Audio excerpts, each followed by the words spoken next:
इस आने वाले वीक की अगर मैं बात करूं तो सबसे भाग्यशाली राशियों में एक राशि है सिंह राशि। आप सबसे भाग्यशाली राशि हैं इस पूरे वीक की। क्यों? क्योंकि चंद्रमा का जो गोचर है इस पूरे वीक के अंदर आपको भाग्य स्थान में, दशम स्थान में, लाभ स्थान में ऐसी-ऐसी जगह रहेगा जो केवल प्रॉफिट देगा, नुकसान नहीं देगा। अभी ये जो समय चल रहा है आपका, ये शत्रुओं से मुक्ति का समय है। शत्रुओं का दी एंड करने का समय है। इस समय पर बहुत से ग्रह ऐसे हैं जो आपका फेवर कर रहे हैं और किसी भी टाइप की प्रॉब्लम आपके सामने है, कोर्ट कचहरी की दिक्कत है, शत्रुओं की दिक्कत है, लोग बैक बाइटिंग करते हैं, पीछे से परेशान करते हैं, उन सभी से मुक्ति पाने का समय है। वो एक्सपोज हो सकते हैं, ऐसे योग आपकी कुंडली में फिलहाल बने हुए हैं।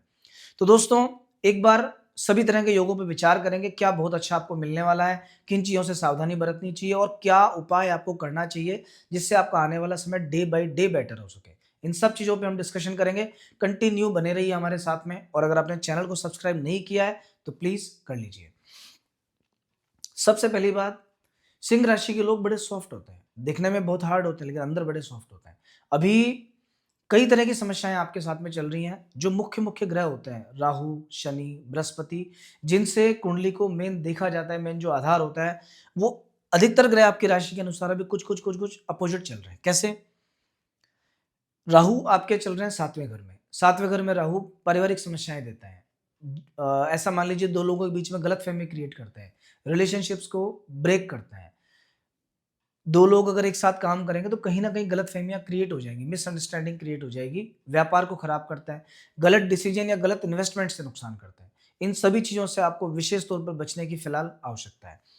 अष्टम भाव में शनि है, स्वास्थ्य को कष्ट दे रहे हैं। सेहत को क्यों? आठवां शनि ढैया बनाता है। शनि का ढैया सेहत को परेशान करेगा बहुत ज्यादा और शनि की दृष्टि जो होती है ना, वो दशम भाव पे करियर को डिस्टर्ब करता है। धन को, मतलब जो सेविंग्स है आपकी, उनको डिस्टर्ब करता है। पेट संबंधी बीमारियां देता है। अधिकांश सिंह राशि के लोगों को फिलहाल पेट खराब होना, पेट में प्रॉब्लम होना, गैस्ट्रिक प्रॉब्लम होना, ऐसा कुछ, ये सब चीजें, एसिडिटी बहुत ज्यादा बनना, ये सब चीजें चल रही हैं। लेकिन अच्छा क्या है? अच्छा यह है कि फिलहाल आपके 6th हाउस में 4 ग्रह विराजमान है और उसमें से एक मंगल उच्च राशि में है। सूर्य मंगल के साथ है, मतलब राजा और सेनापति दोनों एक साथ हैं, वो भी शत्रु के घर के अंदर। ज्योतिष में कहा गया है कि छठे घर में जितने पाप ग्रह होते हैं उतना बढ़िया होता है। छठा घर दबा रहता है, शत्रु दबे रहते हैं। इस समय पर आप अपने शत्रुओं पर हावी रहोगे। अगर कोई आपको परेशान करता है तो डट के सामना कीजिए।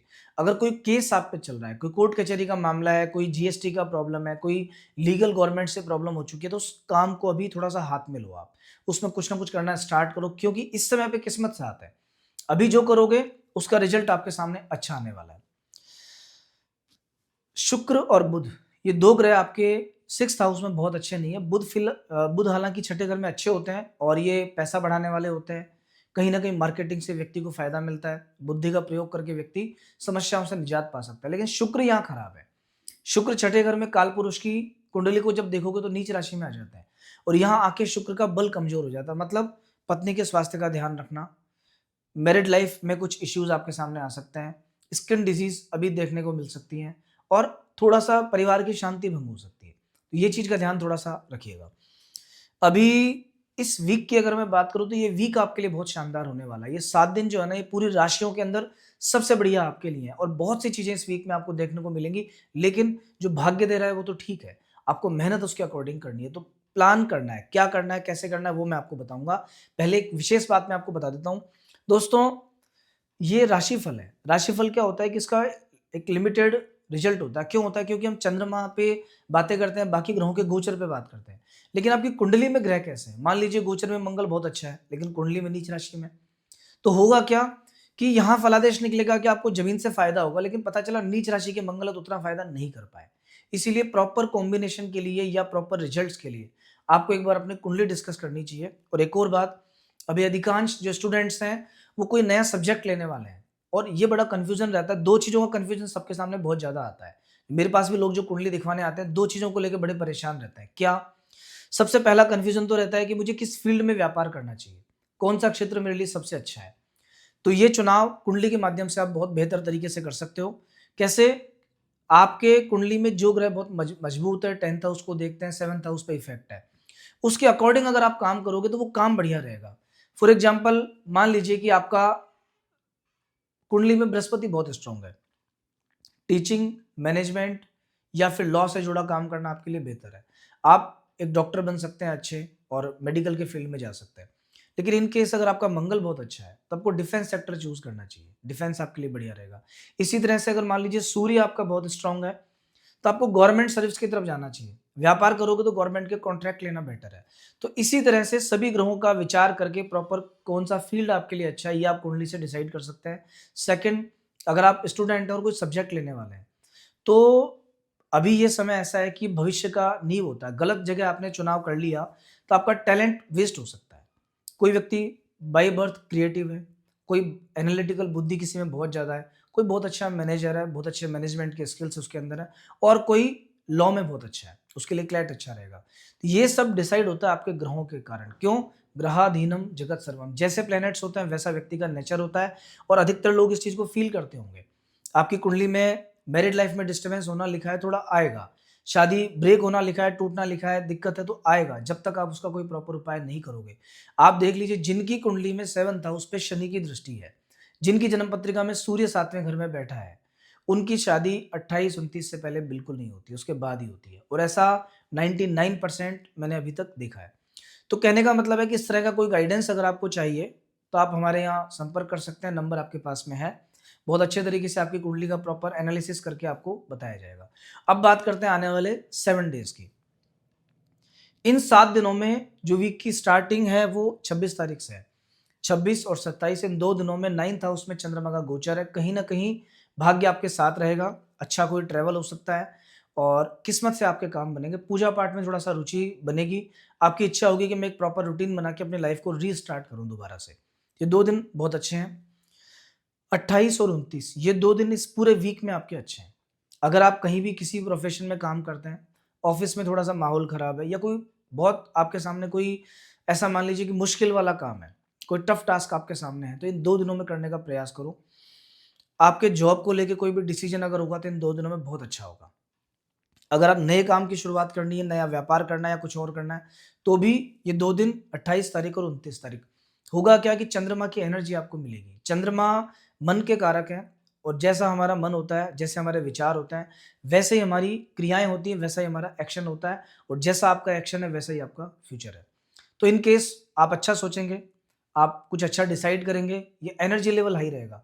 आप अच्छा परफ़ॉर्म कर पाओगे, डलनेस नहीं आएगी। तो कुल मिलाकर के ये दिन आपके लिए बहुत खास रहने वाला है 28 तारीख और 29 तारीख। 30 और 31 ये 2 दिन भी बहुत अच्छे हैं।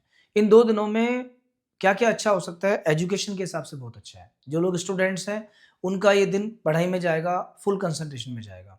जिनके रिलेशनशिप इश्यूज़ हैं, झगड़ा किसी से हो गया है, बातचीत नहीं होती है या ब्रेकअप होने की सिचुएशन आ चुकी है, उन लोगों को रिलीफ मिलेगा। मतलब थोड़ा-सा अंडरस्टैंडिंग का लेवल बढ़ेगा और जो भी इश्यूज़ हैं आपके दूर होंगे, उनके लिए भी अच्छा है।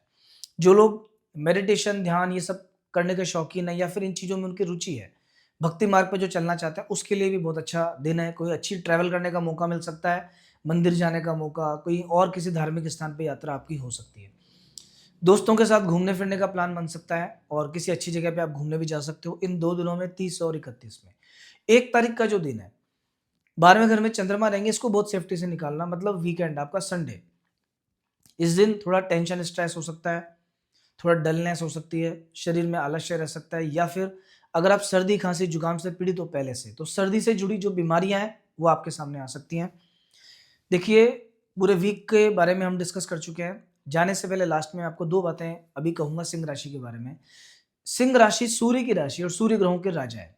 जिस तरह से सूर्य राजा हैं, वैसे ही वही सब क्वालिटीज़ आप में भी हैं। मतलब आप भी और लोगों के कंपैरिज़न में थोड़े सुपीरियर हैं। उस चीज़ को आपको समझने की आवश्यकता है। कैसे? आप जहाँ काम करोगे, आप सबसे अलग दिखोगे। आपके पास मैनेजमेंट स्किल्स हैं, आप अच्छा मैनेजमेंट का काम कर सकते हो, औरों से आप थोड़ा आगे आ सकते हो। लेकिन आगे वही आता है जो लाइफ में थोड़ा-सा रिस्क लेता है। क्या होता है कि हम पूरी ज़िंदगी एक काम में निकाल देते हैं। हमें लगता है कि इससे अच्छा काम नहीं है या फिर इससे हम बाहर कैसे निकलें?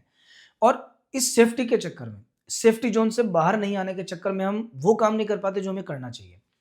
तो अगर आपका मन ये है कि मुझे कुछ नया करना है, मुझे मेरे में ज़्यादा एबिलिटीज़ हैं, तो थोड़ा-सा झिझक और शर्म छोड़ के, थोड़ा-सा घबराहट छोड़ के आपको स्टेप लीजिए, आगे बढ़िए। लीडरशिप की जो स्किल्स हैं वो आप दिखाइए, आगे जाके आपका समय बढ़िया है क्योंकि बाय बर्थ कुछ भगवान ने आपको बहुत अच्छा दिया है। बस उसको थोड़ा सा तराशने की आवश्यकता है, फर्निश करने की आवश्यकता है, थोड़ा मोटिवेट होने की आवश्यकता है। सुबह जल्दी उठना आपके लिए बहुत ज़रूरी है, सूर्य की एनर्जी तभी मिल पाएगी। सुबह उठ के सूर्य भगवान को जल चढ़ाया करो।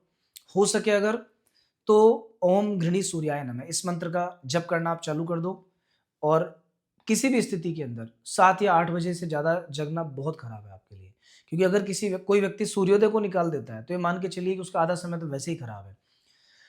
आप प्रैक्टिकल करके देख लेना, अगर आपको अपनी लाइफ में ग्रोथ चाहिए या बहुत दिक्कतें आ रही हैं, आप केवल अर्ली मॉर्निंग उठना स्टार्ट कर दो, 4:30-5 बजे।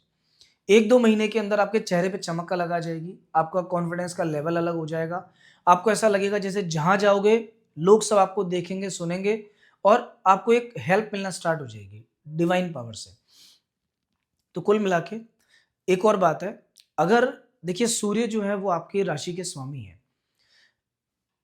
अगर आपको लगता है कि सूर्य की एनर्जी थोड़ी-सी कम है या फिर थोड़ा घबराहट आपके अंदर ज़्यादा है, तो एक बार अपनी कुंडली चेक करवा के और आपका अगर सूर्य ठीक है कहीं पे, तो आप एक माणिक की जो स्टोन होता है रूबी, वो वहाँ पे पहन सकते हो।